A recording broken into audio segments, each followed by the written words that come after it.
¿Qué tal, familia? Gracias por estar con nosotros en una edición más desde la periferia a través de Teleoro, el canal 13, el canal de la familia. Bueno, qué alegría poder compartir con ustedes en esta edición. Gracias a todos los que día a día, de lunes a viernes, están con nosotros en el programa Desde la Periferia. Recuerde que podemos leer sus comentarios, donde a través de nuestras redes sociales, tanto en Facebook como en Instagram.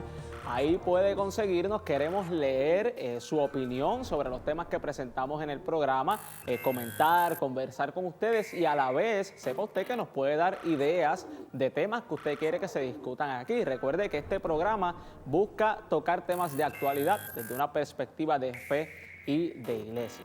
Bueno, sepa una cosa, y es que este mes de septiembre se está celebrando la Jornada Mundial de Oración por el Cuidado de la Creación. Comenzó este pasado 1 de septiembre esta sexta Jornada Mundial de Oración por el Cuidado de la Creación, instituida por el Papa Francisco en agosto del 2015.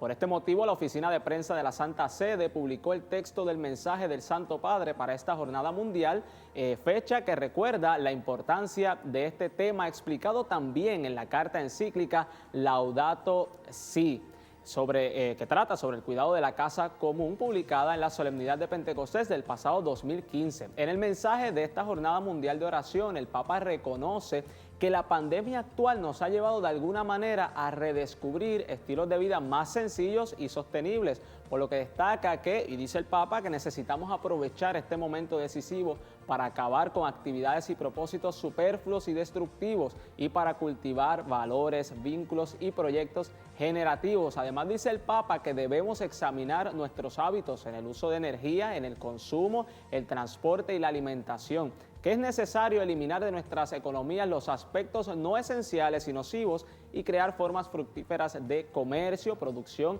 y transporte de mercancías, es lo que ha dicho el Papa Francisco. Así que vamos a escuchar un mensaje del Papa con relación a este tema. Adelante.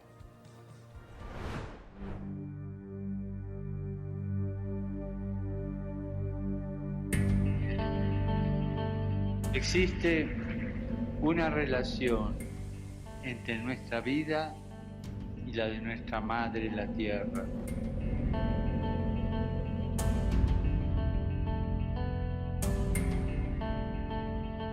Entre nuestra existencia y el don que Dios nos dio. El ambiente humano y el ambiente natural se degradan juntos. No nos es lícito ignorar lo que está sucediendo a nuestro alrededor, como si determinadas situaciones no existiesen o no tuvieran nada que ver con nuestra realidad. No nos es lícito, más aún, no es humano entrar en el juego de la cultura del descarte.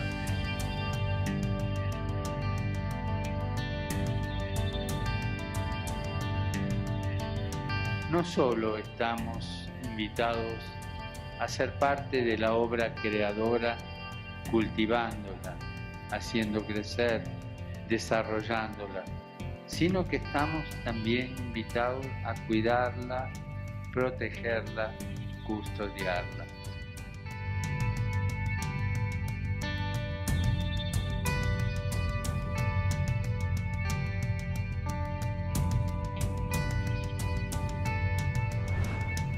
Bueno, y sepa usted que el próximo mes de octubre el Papa Francisco va a beatificar a un joven de 15 años. Vamos a conocer su historia.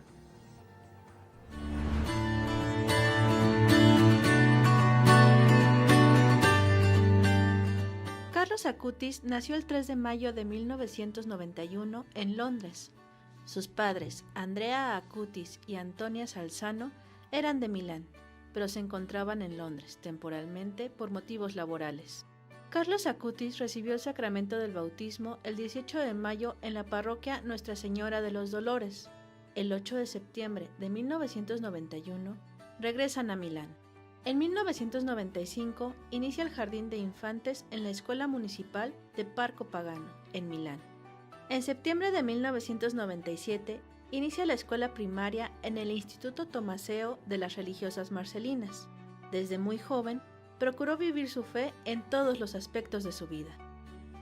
El 16 de junio de 1998, a los 7 años, recibió el sacramento de la comunión en el monasterio de las monjas eremitas de San Ambrosio, en Perego, y comenzó su amor a la Eucaristía, a lo que llamó mi autopista hacia el cielo. El 24 de mayo del 2003 recibió el sacramento de la confirmación en su parroquia Santa María Segreta. Diariamente asistía a misa, rezaba el rosario y realizaba un momento de oración ante Jesús sacramentado. Sus modelos fueron San Francisco y Santa Jacinta Marto, Santo Domingo Savio, San Luis Gonzaga y San Tarcisio. En septiembre de 2005, inicia el bachiller en el Instituto León XIII de los Padres Jesuitas.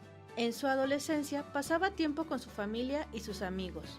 También dedicaba parte de su tiempo en ayudar a personas sin hogar, como voluntario en los comedores populares y como catequista. Entre sus pasiones estaba la informática, por lo que mostró un gran talento que utilizó para testimoniar la fe a través de la creación de sitios web. A principios de octubre del 2006, Carlos fue diagnosticado con leucemia del tipo M3, la más corrosiva. El martes 10 de octubre, Carlos pide recibir la unción de los enfermos y la comunión, con la certeza de que moriría en un futuro cercano. El miércoles 11 de octubre de 2006, Carlos entra en coma por una hemorragia cerebral, causada por la leucemia fulminante, que se había manifestado tan solo 5 días antes. Carlos Acutis muere el jueves 12 de octubre a las 6:45 horas en el Hospital San Gerardo de Monza. El 12 de octubre de 2012 se abre oficialmente la causa de beatificación y canonización de Carlos, que se convierte en siervo de Dios. El 5 de julio de 2018, el Papa Francisco declara venerable a Carlos Acutis. El 10 de octubre de 2020, Carlos Acutis será beatificado en la Basílica Superior de San Francisco de Asís.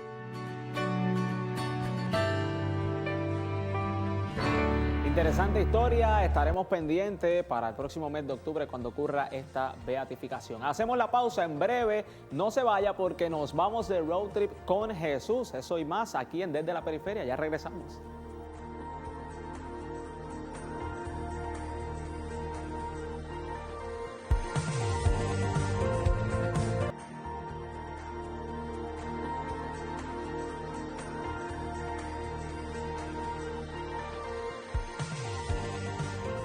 Continuamos con más Desde la Periferia y hoy miércoles toca irnos de road trip con Jesús, así que vamos a ver a dónde nos lleva hoy Jorge Luis en The Road Trip con Jesús. Adelante.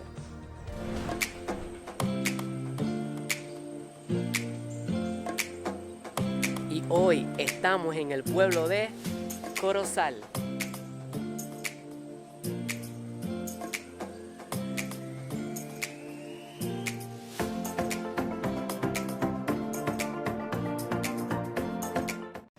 Estaremos visitando la parroquia La Sagrada Familia, ubicada aquí en el casco urbano de Corozal.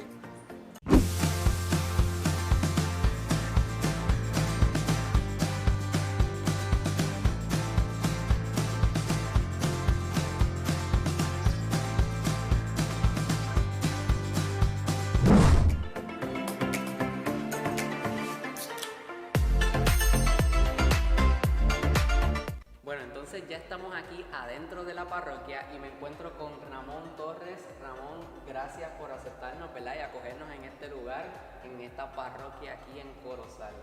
Bien, le damos la más cordial bienvenida a esta su parroquia Sagrada Familia del pueblo de Corozal, en la cual se encuentra localizada en la zona central de la montaña. Y contarle un poco de lo que es la historia de nuestra parroquia Sagrada Familia, que originalmente se conocía como la parroquia de Jesús, María y José, y luego se le dedicó entonces a lo que es la Sagrada Familia como tal. Nuestra parroquia, a diferencia de otras que comúnmente tienen un solo patrón, nuestra parroquia a pesar de que tiene el titular de lo que es la Sagrada Familia. Nuestra patrona es la Inmaculada Concepción de María, que se celebra el 8 de diciembre. Y la fiesta como tal del titular, que es la Sagrada Familia, la celebramos el domingo, luego después de la Navidad. O sea que ustedes aquí tienen dos fiestas grandes. Tenemos dos fiestas grandes y lo celebramos en grande ambas fiestas.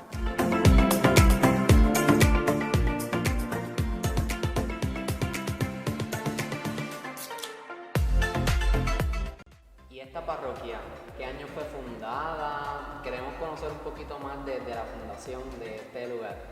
La fundación de nuestra parroquia se traslada a lo que es el año 1804, cuando todavía nosotros éramos parte de lo que era la arquidiócesis de San Juan. Todavía no existía la diócesis de Arecibo. Y entonces ahí nuestra parroquia pues comienza con lo que es el titular de Jesús Margeloso. Entonces es hasta ahí que se comienza a construir un templo pequeño. Y entonces luego vamos poco a poco progresando en los años hasta que se va dando forma a lo que es el templo como lo ven actualmente. Cabe señalar que el retablo de nuestra parroquia no era ese el original de la parroquia. La parroquia tenía un retablo que era en madera y que llegaba literalmente hasta donde se encuentra la imagen de la Sagrada Familia. Es hasta la próxima restauración en 1901 que comienza como tal a reconstruirse el templo como lo vemos actualmente. El retablo de ahora viene de España y está hecho completamente en mármol, inclusive el sagrario. Nuestra parroquia también cuenta con un sinnúmero de imágenes religiosas, de las cuales se encuentran en perfecto estado y también todas restauradas para la belleza y la oración de los fieles, lo que son las devociones.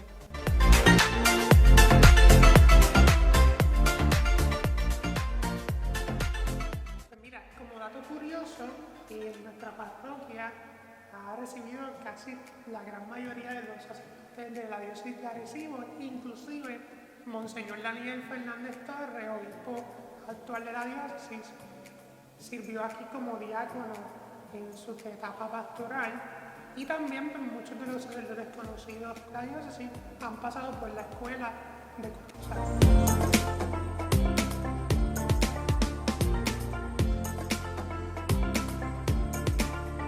¿Cuál es el valor espiritual que tiene esta parroquia para la comunidad? El valor religioso que tiene esta parroquia para la comunidad del pueblo de Corozal es muy significativo, ya que es el centro, es la parroquia madre de todo el pueblo y es la parroquia en la cual, claro, por este tiempo de la pandemia, pues hemos estado un poco cerrados, pero es aquí donde vienen a diario muchas personas, vienen y depositan ante Jesús Eucaristía, ante la Virgen Inmaculada, depositan todas sus necesidades, sus preocupaciones, y es aquí donde el fervor de nuestra fe, de nuestra catolicidad, llegó a nuestro pueblo. Es de aquí que comenzó como tal a esparcirse el Evangelio en cada uno de los barrios y de las demás comunidades de nuestra parroquia. Por eso el valor religioso que tiene nuestro templo, nuestra estructura, y también el valor que tiene la devoción y el fervor de la gente de la comunidad es muy rico, porque en él encontramos y descubrimos la verdadera riqueza que encontramos en la fe. Cuéntanos acerca de la presencia de los jóvenes en la parroquia con la pastoral juvenil Jóvenes Defendiendo la Fe. Mira, aquí en la parroquia Sagrada Familia la pastoral juvenil ha estado activa durante años. Uno de los potenciales más interesantes de la parroquia y de todos los grupos apostólicos es la pastoral juvenil. Llevamos durante años, desde que se encontraba lo que era la JAC hasta ahora actualmente que se encuentra la pastoral juvenil, y ya hemos pasado como pastoral juvenil sobre 4 generaciones de equipos de trabajo que hemos dado el máximo. Aquí las pastoras juveniles son grandes y los jóvenes son bien activos en lo que son las actividades, como lo es el coro de las misas, en las procesiones, en la limpieza. Nosotros hacemos de todo. Lo que nos piden, nosotros estamos activos y sirviendo a la comunidad.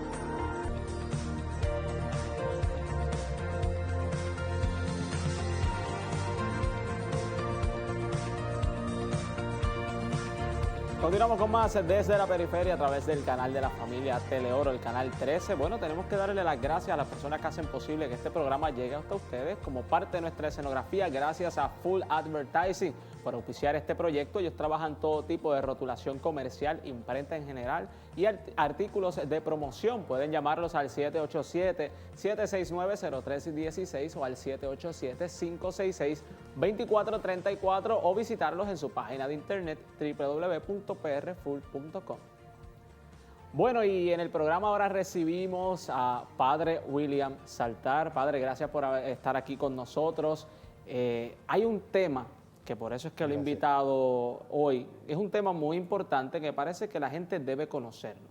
En tu caso eres vicario judicial de la diócesis de Mayagüez. Y quisiera hablar sobre este aspecto del derecho canónico, ¿verdad? En tu preparación en derecho canónico, la gente no conoce esto muchas veces, ¿no? ¿De qué trata? ¿Qué podríamos decir en un aspecto general de lo que es el derecho canónico en la iglesia? Que es importante que usted lo conozca y sepa de qué se trata, ¿verdad que sí? Sí. Cuéntenme. Pues mira, hermano, de una manera muy sencilla, te lo explicaré utilizando el último canon del código. El código es el conjunto de normas y leyes que tiene la iglesia, y el último canon, que es el 1752, dice que la salvación de las almas es la ley máxima de la iglesia, es el objetivo de la iglesia. Por lo tanto, el Código de Derecho Canónico es la manera en que la iglesia se ha organizado. O sea, que toda institución, toda realidad necesita un orden. Pues la iglesia, ¿cómo se ha organizado para cumplir esa misión de poder salvar las almas? Eso es el derecho canónico. A mí me enseñaron, no me acuerdo dónde, pero me lo enseñaron en alguna ocasión, que me decían, siempre que vas a estudiar a la iglesia necesitas el catecismo y el derecho canónico, los dos libros, ¿no? Y ¿por qué usted cree que dicen eso desde su experiencia? ¿Por qué es necesario nosotros tener presente de qué se trata ese derecho canónico y cómo puede beneficiar eso a nosotros los feligreses generales, por decirlo de alguna forma? Bueno, en el sentido de que, ¿verdad?, la catequesis es la manera en que se enseña la fe, en que se enseña el evangelio. Y el derecho canónico es la manera en que esa realidad evangélica se hace palpable en la iglesia, en la sociedad, en el día a día de la iglesia. Pues es la manera de concretizar toda esa realidad, teniendo un orden, un propósito y un sentido. Exacto. Entonces, diríamos que el derecho canónico lo que presenta es tal vez cómo organizar la iglesia, pero en una forma concreta, ¿no? Por ejemplo, yo no soy experto en derecho canónico, pero sé que ahí está, por ejemplo, cómo se administra una diócesis, cómo se administra una parroquia.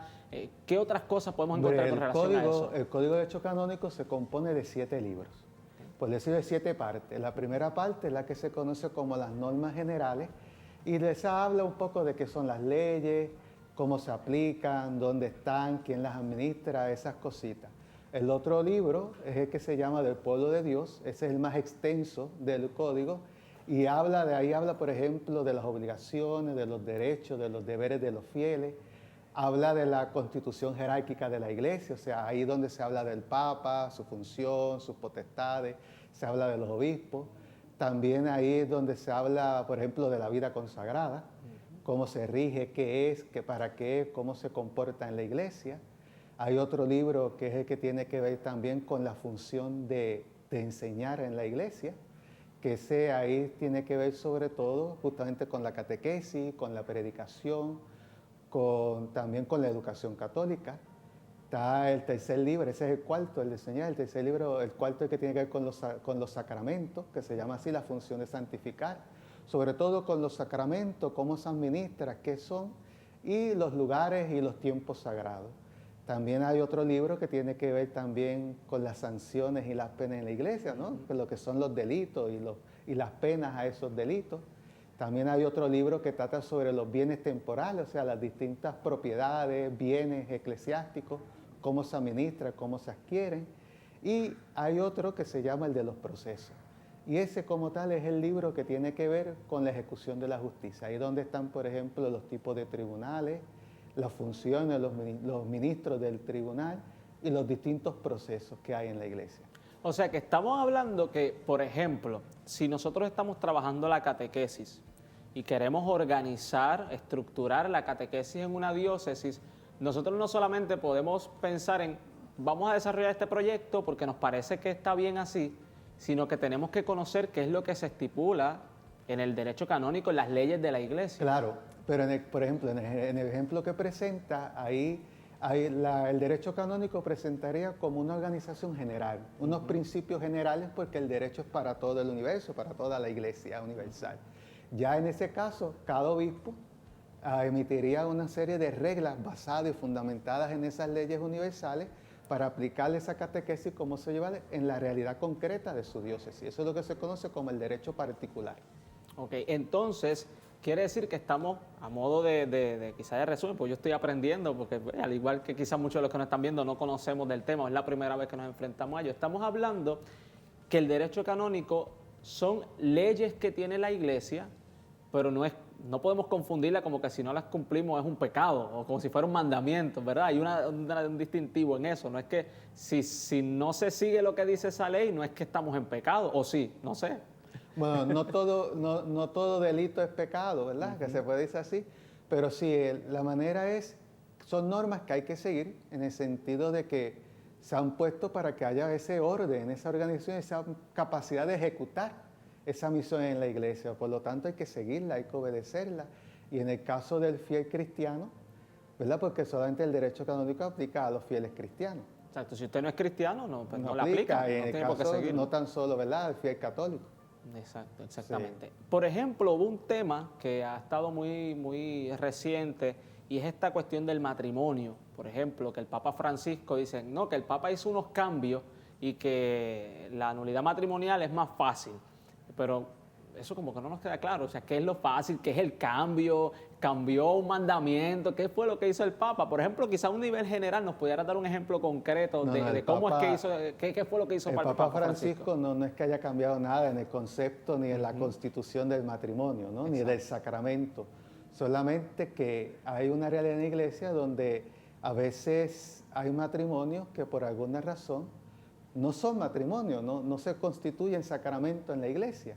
Y para eso hay un proceso que a veces era un poquito extenso, era largo, conllevaba varias verificaciones dentro del proceso. Y el Papa Francisco lo hizo fue simplificar ese proceso, de simplificarlo a nivel del tiempo, ¿no? de las distintas intervenciones que lleva, y a la misma vez hacerlo un poquito más, por ejemplo, más sencillo para que a nivel diocesano, dentro del tribunal diocesano, se pueda llevar todo el proceso en él. Una última pregunta, padre, no nos queda mucho tiempo, pero ahora que menciona tribunal diocesano, ¿qué son los tribunales diocesanos? ¿Qué es lo que compone en cada diócesis este tribunal? Bueno, el tribunal, ¿verdad?, sería la manera en que se ejerce la justicia dentro de esa. Y el tribunal viene siendo eso, el lugar donde está en la iglesia para poder aplicar, sobre todo discernir, ¿verdad?, cuando se ha cometido algo en contra del derecho canónico, por decirlo así. Por ejemplo, en el caso de los matrimonios, allí es donde una vez la persona solicita que se analice su matrimonio, a ver si es nulo o no, pues ahí se hace todo el proceso. Ahí por ejemplo, se presenta la demanda, se van los testigos, se recogen los testimonios, se hace lo que se conoce la instrucción de la causa, que es recoger la prueba. Y allí entonces hay unos jueces, unos sacerdotes que viendo toda esa prueba recogida, entonces pues evalúan si ese matrimonio fue un verdadero matrimonio o no. Bueno, qué pena que no nos quede tanto tiempo para seguir hablando del tema. Yo creo que habrá que volvernos a sentar y discutir muchos otros temas y profundizar quizá un poco más en este tema que es tan importante que la gente debe conocerlo, es parte de nuestra iglesia, ¿verdad? Pero bueno, padre, gracias por habernos acompañado en este espacio. Bueno, y a ustedes gracias por haber estado con nosotros en esta edición desde la periferia. Recuerden que tienen una cita con nosotros de lunes a viernes a las 11 de la mañana y a las 10 de la noche, y también seguirnos a través de Facebook, donde diariamente publicamos dedicamos nuestro programa. Será hasta una próxima ocasión.